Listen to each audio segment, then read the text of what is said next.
Shalom. Ini session 33. Membahas tentang, saya bisa buktikan nanti di Al-Quran Nabi Isa itu adalah Allah. Ada dua surat. Dua surat. Jadi sebelum ke situ kita cerita ke Yesus Kristus yang di Injil. Kalau kita orang Kristen, sudah pasti menerima Yesus sebagai juru selamat Tuhan Allah. Tapi perlu diketahui, kalau menurut saya, keilahian Yesus itu nggak perlu dari mujizat. Nanti kalau dari mujizat dia bisa menyembuhkan orang mati, menyembuhkan orang buta apa, nanti umat lain, umat Islam mengklaim bahwa Yesus bisa melakukan itu karena kuasa Allah. Karena sebelum Yesus turun ke bumi, udah ada nabi-nabi yang bisa membuat mujizat, Nabi Musa dan Nabi Elia. Kalau dari segi mujizat, dari ayat-ayat nanti, ayat-ayat di Injil, nanti banyak lagi mereka berdalih. Pada nanti di Injil Yohanes kita ada loh jelas. Yohanes pasal 20 ayat 28. Sewaktu Thomas nggak percaya kebangkitan Yesus, kasih lihat tangannya lubang nama Yesus manusia, baru kepada Thomas, baru Thomas percaya. Apa bahasa Thomas di Yohanes 10 ayat 28? Setelah dia percaya bahwa bila itu ada Yesus Kristus bangkit, bahasanya gini, iya Tuanku dan Allahku. Jadi Yesus itu Tuhan dan Allah, Tuhan Allah. Itu ada loh di Yohanes 20 ayat 28. Jadi Thomas langsung mengatakan sama Yesus, kan udah percaya Yesus itu bangkit, Tuhan dan Allahku, Yesus itu. Kalau gini, kalau seandainya Yesus itu bukan Tuhan dan Allah, hanya seorang nabi biasa aja, seorang manusia, pasti dia memarahi si Thomas, pasti. Karena Yesus pasti takut pada Allah di surga kalau dia bukan Allah. Kalau bahasa kita lah, bahasa gaul kita. Lo jangan panggil gua Tuhan Allah lo. Mau gua diami gua nanti ditegur sama Allah di surga, pasti gitu dibilang kalau bahasa gaul sekarang kan. Tapi kan Yesus kan diam kan? Diam kan berarti iya berarti memang dia Tuhan Allah. Memang secara langsung Yesus nggak ada ngomong kalimat langsung, akulah Tuhan Allahmu, sembahlah, nggak ada. Tapi dari sini udah bisa membuktikan dia Allah kalau dari ayat. Tapi kalau kita buat ayat ini ke agama lain, ke Islam, banyak nanti dalilnya. Jadi saya menunjuk kehilangan Yesus itu bukan dari situ, dari proses kelahirannya. Yesus di Injil dan Nabi Isa di Al-Quran adalah sama, karena lahir tanpa benih laki-laki, tanpa sperma laki-laki dari si Yusuf. Kan itu lahir dari perawan seorang wanita. Di Injil perawan Bunda Maria, di Al-Quran dari perawan Siti Maria.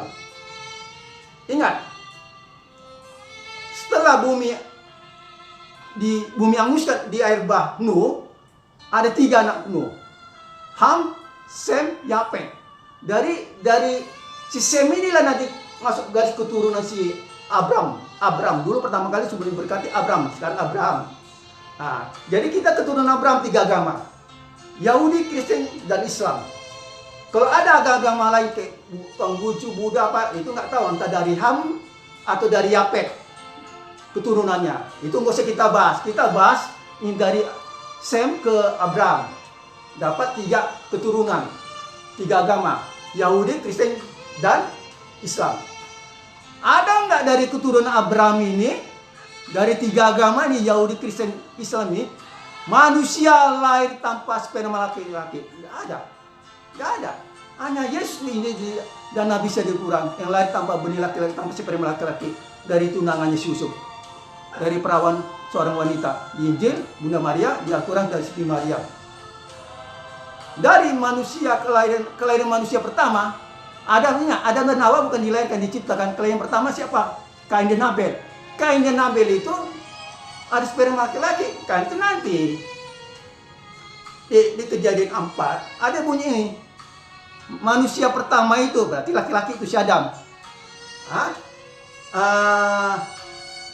Membuat si perempuan itu berarti Hawa hamil dan mengandung dan melahirkan si Kain dan Abel. Jadi memang ada proses benih sperma laki-laki dari Kain dan Abel sampai semua manusia di akhir zaman, di hari kiamat.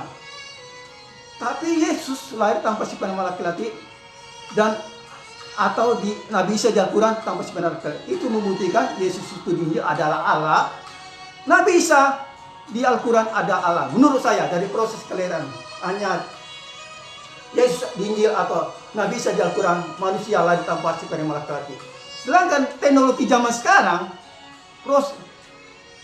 tetap juga menggunakan proyek kelahiran dengan program bayi tabung ya. Tetap menggunakan sperma laki-laki walaupun tidak ada hubungan seks. Bayi tabung kan gini, diponis suaminya mandul, berarti mani ya spermanya nggak produktif. Terakhirnya program bayi tabung diambil sperma laki-laki dari lain yang produktif dimasukkan ke rahim wanita itu, istrinya ini, tanpa ada hubungan seks, membuang, ambil dan melahirkan. Jadi tetap menggunakan sperma laki-laki walaupun tidak ada hubungan seks. Itu bayi tabung. Jadi intinya harus ada sperma laki-laki proses kelahiran. Tapi Yesus di Injil dan Nabi Isa di Al-Quran tidak ada. Itu membuktikan Yesus di Injil dan Nabi Isa di Al-Quran adalah Allah. Jadi orangnya sama. Saya bilang itu orangnya sama walaupun historinya berbeda, ceritanya berbeda. Karena di Al-Quran sama kita banyak cerita yang berbeda. Gak usah jauh-jauh dari anak Abraham, Ismail. Itulah yang dikorbankan untuk Allah di Al-Quran. Tapi di Alkitab, Ishak lah yang dikorbankan Abraham untuk Allah. Kutanya, kan sama kan? Ismail di Alkitab sama Ismail di Al-Quran orangnya kan? Dan kedua, kan sama orangnya Ishak di Alkitab dengan Ishak di Al-Quran kan? Sama. Kenapa bisa ceritanya beda? Jadi ada pun histori berbeda antara Yesus di Injil dengan Nabi Isa di Al-Quran. Nggak masalah. Yang paling intinya apa? Proses kelahiran hanya Yesus di Injil dan Nabi Isa di Al-Quran yang manusia lahir tanpa sperma laki-laki. Artinya dari perawan seorang wanita. Oke?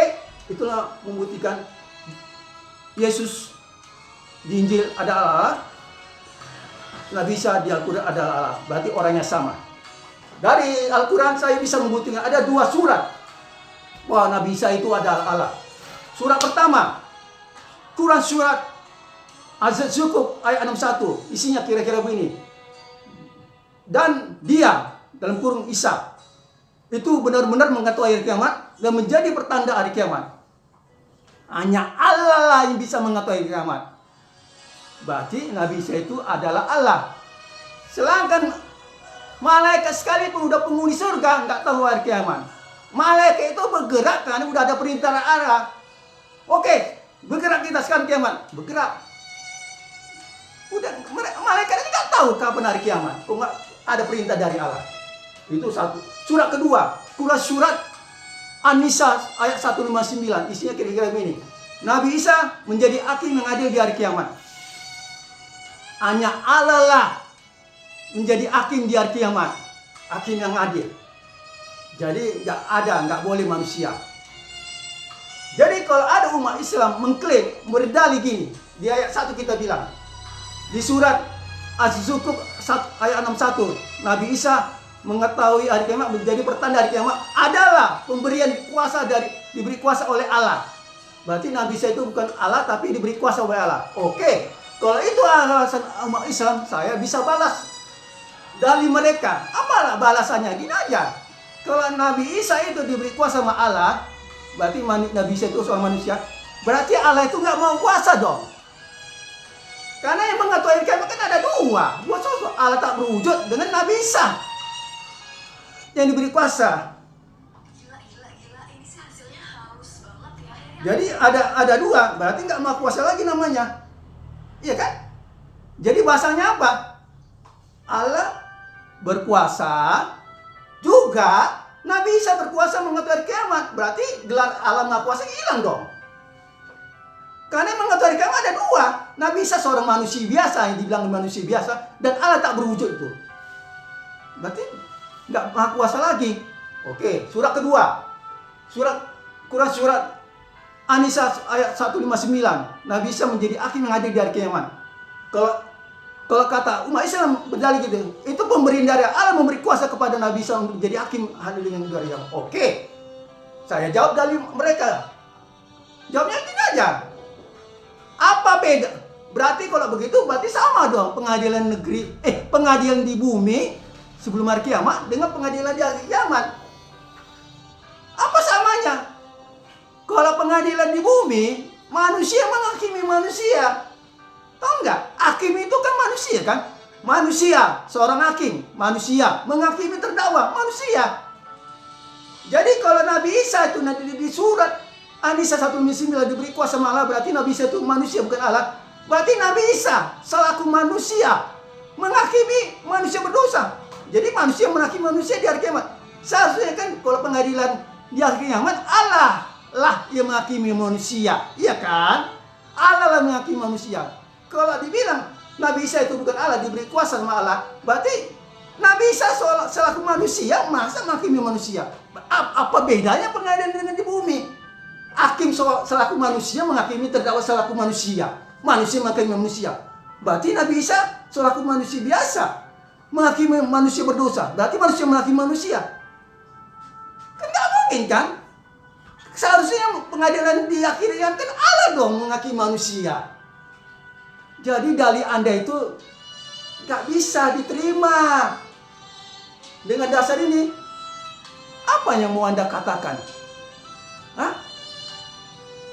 Jadi pengadilan bumi sama pengadilan di akhirat sama. Manusia menghakimi manusia. Kalau Nabi Isa itu seorang manusia biasa, bukan Allah. Begitu di surah Az-Zukhruf di ayat Az-Zukhruf ayat 61, Nabi Isa mengetahui kiamat. Nabi Isa diberi kuasa mengetahui kiamat. Berarti Allah itu nggak berkuasa, karena kalau pengertian maha kuasa itu kan tunggal, maha itu kan paling satu, iya kan?